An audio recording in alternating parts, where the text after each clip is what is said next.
Welcome to Resourced and Resourceful Leadership, a podcast for people who care about the world and their impact in it. I'm your host, Dr. Christine Pettit. Thank you for listening in today. This episode is for all the parents and others who are taking care of children out there, especially those of you who are actively parenting, caregiving, or teaching. If that's you, hello! And if it's not you, there's probably some nuggets in here that will support you and help you strengthen your self-leadership. So please do listen in. There's a good chance you know people who are actively parenting as well, or caring for or teaching children, so please share this episode with them. Last week, I shared a bit about my friend and colleague, Laurie, a remembrance of her. And I'm really grateful I let her husband, Gordon, know that I included a remembrance in the last episode. I also let him know I was feeling a bit sheepish because I knew that, whatever I could say was wholly incomplete. And also, I had this sneaking suspicion that I was still not saying her name totally correctly. And he very graciously let me know that it is Laurie, like Starry. And I love that. So, still not learning things because I really think I knew that. I was just in the habit of saying Lori instead of Laurie. And she was very gracious about that and patient with me. And that was generally her approach. She was very good-natured. I am thinking of a time, and this relates to the current episode, of a time where she was more direct with me or more pointed with me. Not particularly negative, but just really straightforward. Laurie and I were having a get together conversation over Zoom in the height of the pandemic. And I was navigating childcare and all of that. And my daughter came up and was interrupting the conversation. And I said, shh. And Laurie said, don't shush her. And I really appreciated that because that's not the way I want to relate to my child, but I just had that moment in the conversation. I appreciated that. And that around that time is where this story starts. The height of the pandemic, parenting imperfectly, and pulling in support to keep me showing up the way that I wanted to. And oh boy, did I need a lot of support. So on March 16th, 2020, I opened a Google document and titled it Creative Parent, Mindful Parent. I didn't know a lot, but I did know that creativity and mindfulness were going to be supportive for me through that time. And March 16th was my first day of working at home since closing our office for what we initially thought would be 2 weeks. It was the beginning of taking the first shift with my 3-year-old daughter before trading off with my husband and working afternoons and into the evening as an executive director of a nonprofit. One day in, and I knew I would need to find some inspiration in order to keep some semblance of sanity. So at first I just started gathering little bits of inspiration and putting them into the document. And at times I would write more of my own thoughts, and sometimes it was just simply a quotation. So I'm going to share some of those right now. My first entry, I quoted heavily from this book, Mama Zen, that I read. March 16th, 2020, it says, in Mama Zen, Walking the Crooked Path of Motherhood, the author, Karen Mazin Miller, writes about the battles of ego and will that parents sometimes get into with their children. The example Miller uses applies to a parent's desire to do the dishes at a certain time, but it can go for anything. The author makes it clear that she's not talking about, quote, the parental need to impose rule and routine or to keep things safe, unquote, but rather the places beyond. She writes, between the items that certainly need to be done are so many that I simply want to do because I think doing them will make me feel better, more worthy, or productive. Of these battles, she writes that there are many things you can do instead. Here are two. First, take a breath. Second, tell yourself, I can change. She goes on to write, you can change in an instant. You can change your mind. You can change your timing. You can change your approach. You can change your words. You can laugh instead of scream. You can hop on one foot. You can step away from the fray instead of stepping in. You can give up, give in, and go in a completely different direction if you'd like to, or then you'd like to. You are change. You have infinite power to relax, to release, to change, and thus to change everything. If you find that you don't have the energy or the good humor this time, I will understand. There will be many opportunities afforded to you. I loved this because I think it was just touching on something that I knew. One, there's this permission to be imperfect. And two, there's this permission to see things differently, to shift. And I write about this later that, we always talk about how change takes time, and it does take time and practice to change patterns. And sometimes you can simply let go, to take a breath, to laugh, to step away from the situation, to tend to yourself, to drop the argument, to release control.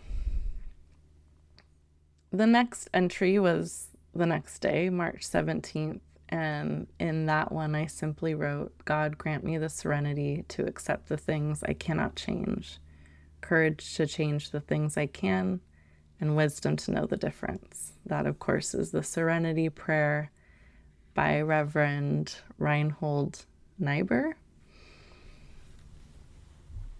I also shared the next day, I just put in a post from someone on Facebook that asked people with children, how's it going? And it was kind of a long set of questions, how's it going for you? What are the gifts? What are the challenges? How are you talking to your children? Have they made the Daniel Tiger episode about sheltering in place yet? Anyway, she wrote about that, and then I, the next day, wrote that I responded to that post. And I said, thanks for this post. I'll try to respond more. I don't know that I ever did. But for now, this is where I'm at. I keep reading this post that starts with, and the people stayed home and read books and listened and rested. And I am getting annoyed/sad because some people, me, are staying home and now working remotely and taking care of their child or children and worrying about not going to travel to see their dying mother. And it's just not feeling very peaceful to me right now. In a text to my friend later that day, I wrote, it's not all virtual happy hours and Zoom yoga over here. So yeah, I was really stressed out. But later in that same entry, I started writing some things that I was grateful for during that time. I was grateful to have shelter. I have a home and it has a backyard. I wrote, I have a partner to co-parent with. This helps me work remotely and not have to stick my child in front of the TV all day. My daughter's 3. She doesn't spend a ton of time playing by herself, but she does some. Right now she wanted me to have a tea party with her. I told her that I would join her, but to start serving her animal guests first. She is doing that as I type. She also likes to take baths and will often stay in for close to an hour with minimal supervision on my part. And TV time. We limit it, but we allow it, and it helps to be able to take breaks or do video calls for work and whatnot. And I wrote, I am grateful. I have a job that is likely to survive this pandemic. I have a lot of sick leave to use to take care of my family during this time. So there was the stress and also the gratitude. I was putting into place these practices that I thought would carry me through. The next day, March 20th, the main thing that I wrote was from Loving Kindness Meditation. May you be happy, may you be healthy, may you be safe, may you live with ease. And I was grateful that a colleague started our Zoom meeting this way and gave me a chance to center in a way I had not. A few minutes of connecting with others through virtual meditation. So each day I wrote things like this, quotes that inspired me, maybe a little bit about my day, different things that I Googled that were resources. And during this time, I also thought about how I wanted to support other parents, to be in community with other parents. And that was kind of the seeds of my parent coaching as well, and being more explicit that my work supports parents. Of course, it supports people who are not parents as well, but parents are a big part of the people that I work with. And for some, we're explicitly doing coaching around parenting. And for others, it's part of the things that they're setting goals around and balancing in terms of that harmony in their life.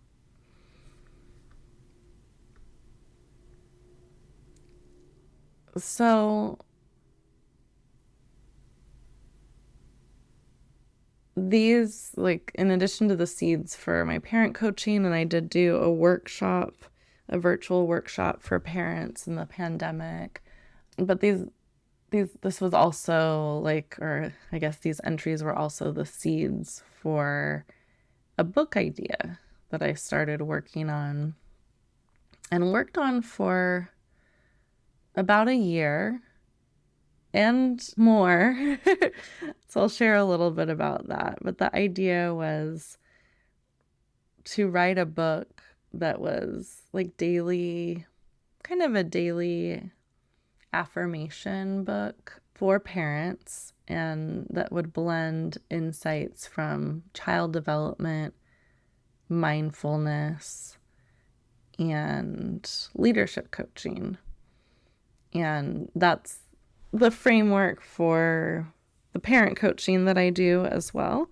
But this book, the idea would be like this kind of daily, I think they're called like day books, but a short reading for parents to weave in insights from those threads and be supportive of parents. And so I did write, probably have about maybe 15 entries.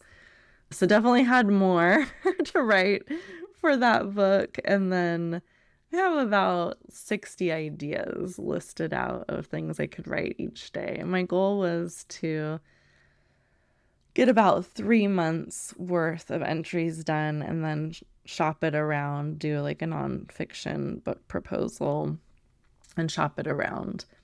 I didn't do that, but I do want to share some of the entries and what I did do with it with you. So I'm going to do that now. And the idea is I will share some of the entries, and then they're fairly short, but at the end there's a question. So I'm just going to ask the question and then I'll pause for a few seconds so you can think about it. If you'd like, the kind of formula that or format that I used in writing these entries is I would find quotations related to a theme. So I'd have a quotation, I'd write a little bit about it, and then I would ask a coaching question at the end or a empowering question to get people to think at the end. And that could be like a reflective question that people journal with or just think about it quickly.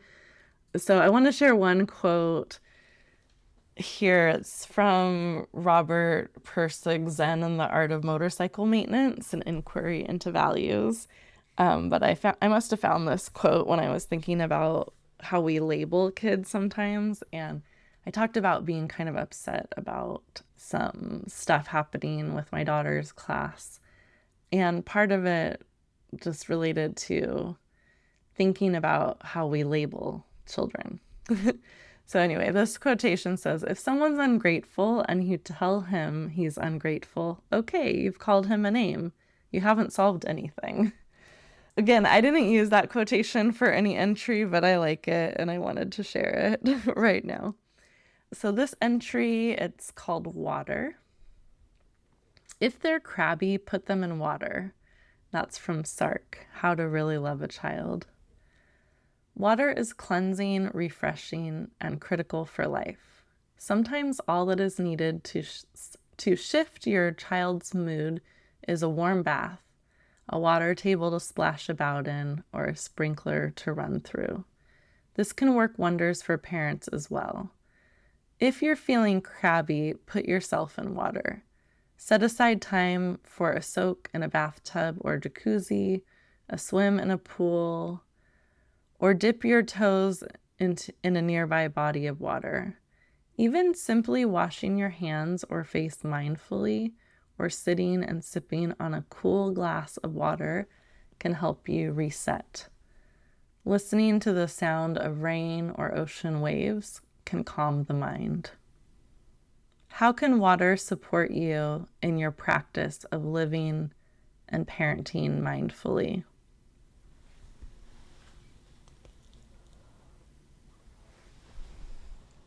The next entry is called joy. The hurt you embrace becomes joy. That's a Rumi quotation. Taking care of children isn't always a joyful pursuit. There are moments of tedium, frustration, and overwhelm. There may be times when you feel touched out, overextended, or at wit's end. When you are having a hard time, it's important to acknowledge your struggle, a struggle that many parents and caregivers share. Give yourself the validation that this is hard. Hold this acknowledgement for as long as you need. Sometimes acknowledging your feelings is all that is needed for more ease to enter. As you feel this shift, see if the theme of joy has anything to offer you. How can you bring some joy into your life right now, at this very moment?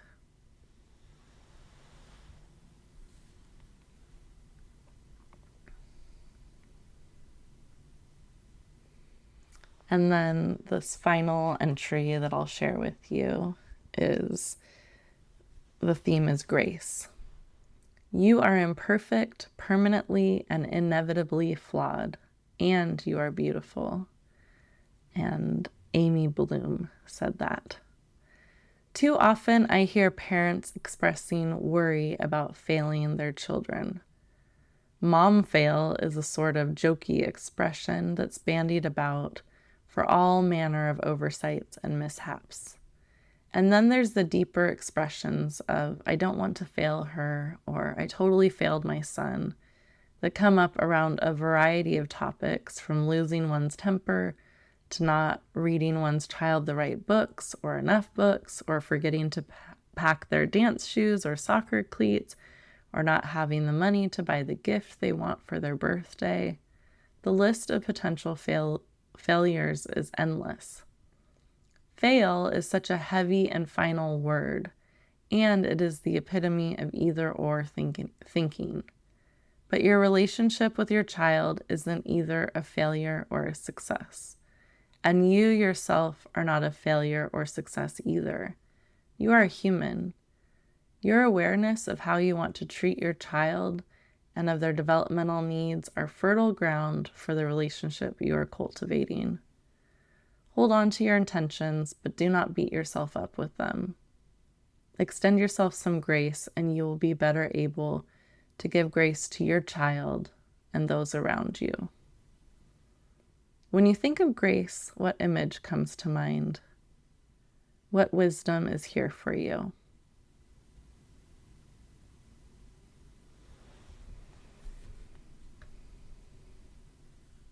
So as I mentioned, I was working on the book, and I really worked on it in earnest for about a year through the summer of 2021. I mean, I wouldn't say I was like consistently working on it for a whole year, but fairly focused on it in the midst of everything else that I was doing, parenting, executive directoring, then transitioning out of the organization, starting a new job. And yeah, so I was working on it to some extent through the summer of 2021, but it was also a really tough time personally. And in July, my uncle died by suicide. And then in November, my mom died after being ill for a number of years, which I've shared. And those were just a few of the things going on. It was a time where I felt I was grieving, in shock around my uncle,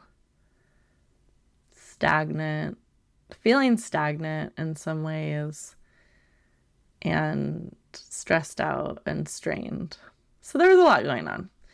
So it wasn't entirely a conscious choice, but at that time I put my writing on hold. And then in 2022, I embraced the idea of creating a minimal viable product and the idea of making my project real. So instead of a book, I created and self-published an intentional parenting and caregiving desk calendar for 2023. I sold some of those and I gave others as gifts, and I kept the calendar on my desk throughout the year as a reminder of my creativity and resourcefulness in parenting and in life. And since it's November and the holiday seasons are upon us, I'll share the entry from November now, which is titled, "'Tis the Season for Emotional Dysregulation." Now, this one's a little different. I don't have a quote up front on the calendar. I just do a blurb of writing and then a question. So, holidays and vacations, no matter how much fun, take children out of their routines and comfort zones. Your kids and you will be more emotionally dysregulated during these times. It's on us as adults to take care of ourselves and set our kids up for success. Try to plan vacations, holidays, and other celebrations with this in mind. And during these times, try to hold your expectations lightly and extend compassion to yourself and your loved ones. What's something you want to be intentional about this holiday season? I'm curious. I would love to hear from you. You know, I'm always going to invite you to leave me a message on SpeakPipe or send me a message otherwise, but I'd love to hear how you're thinking about this holiday season, and how you want to be intentional with your time, energy, resources, and engaging your family or friends, loved ones, however, whatever comes up for you. What's something you want to be intentional about this holiday season? So I have that calendar that was out in the world a couple years ago, and now in my home, I'm still like, maybe I'll do something about it. I have other entries that I really like that didn't make it into the calendar. And I'm starting to feel some more energy around this writing again. I think part of it too was like, I have done parent coaching, but I'm not just a parent coach. more broadly, it's situated within leadership coaching that I do. And then, of course, I have my organizational development work. So I think, that's like a piece of it is like, I don't want to get pigeonholed or like have to, I don't know. I guess it's hard sometimes having like these kind of multiple work identities and making that make sense to folks. So there's that. So I'm not really sure what will be the next incarnation of this project, but I guess it's a podcast in part. This podcast episode is the next incarnation, and then we'll see from there. I do still think a book like this could be really valuable. There are a ton of parenting books out there, and it is a lot for parents to sit down and like digest a whole book often. I mean, I don't want to generalize, but when you're in the thick of it, it could be challenging. And so I think something that is accessible and easy to pick up wherever, whatever day you happen to be able to look at it, I still think that would be valuable. So I don't know. We'll see what comes as I marinate on it. And I'd love to hear your thoughts there. When I was doing research to see what other books were out there, now I haven't done this research for a couple years, so maybe there's something new out there. But the book that I found that was most like what I want to create was, the copyright is 1992. So it's way, there hasn't been anything similar that I have seen that's kind of like a similar format that I found in my research. Anyway, if you know something, please let me know. But the book that I found with the copyright of 92 is called Daily Affirmations for Parents: How to Nurture Your Children and Renew Yourself During the Ups and Downs of Parenthood. And that's by Tian Dayton, PhD.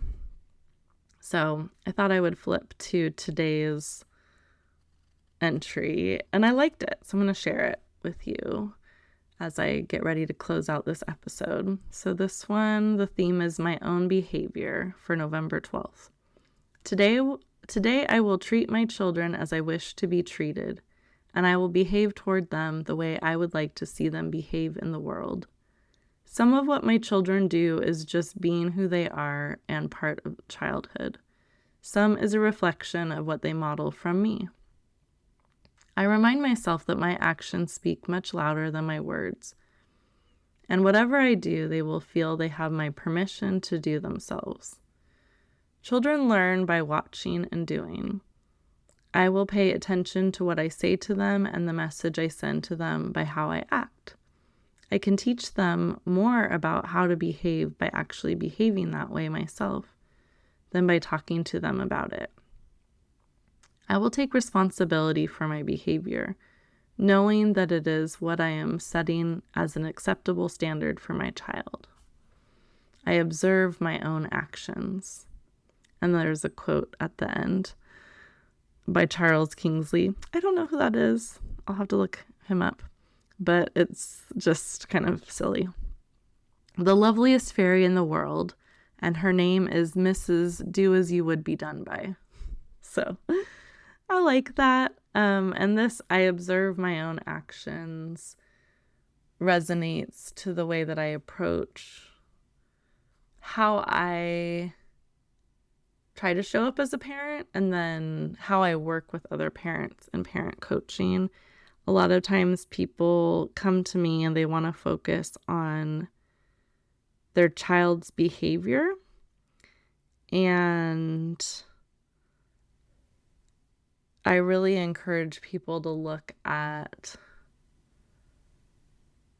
their contributions. Like, one, to understand child development and what might be going on with their child, to kind of be aware of basic needs of children around sleep and activity and nutrition and all of that kind of stuff too, just like the basics. And then also really to think about how we show up as parents and the dynamics at home as shaping children's behaviors. Of course, there are times where there are deeper interventions that are needed, maybe related to developmental issues, psychological issues. But I always think it's helpful to start with looking at the basics and observing our own actions and contributions, how we're showing up, and working to really strengthen ourselves in terms of that resource, like being resourced and resourceful so we can show up for our kids the way we want to. I think that is a good place to stop right now. I would love to hear your reflections, of course. If you want to hear more of the Resourced and Resourceful Leadership podcast, please follow or subscribe to the show wherever you like to listen to or watch your podcasts. I say watch because it's on YouTube as well, but I haven't been doing the video lately, so it's more like listening there as well. To support the show, please leave a 5-star review and share the show with a few people who you think would appreciate it. And please check out the link to SpeakPipe in the show notes. I'd love it if you left me a message about what resonated from this show or topics that you'd like me to cover in future episodes. Maybe you want to share with me your intention for the holiday season. But thanks again and take good care.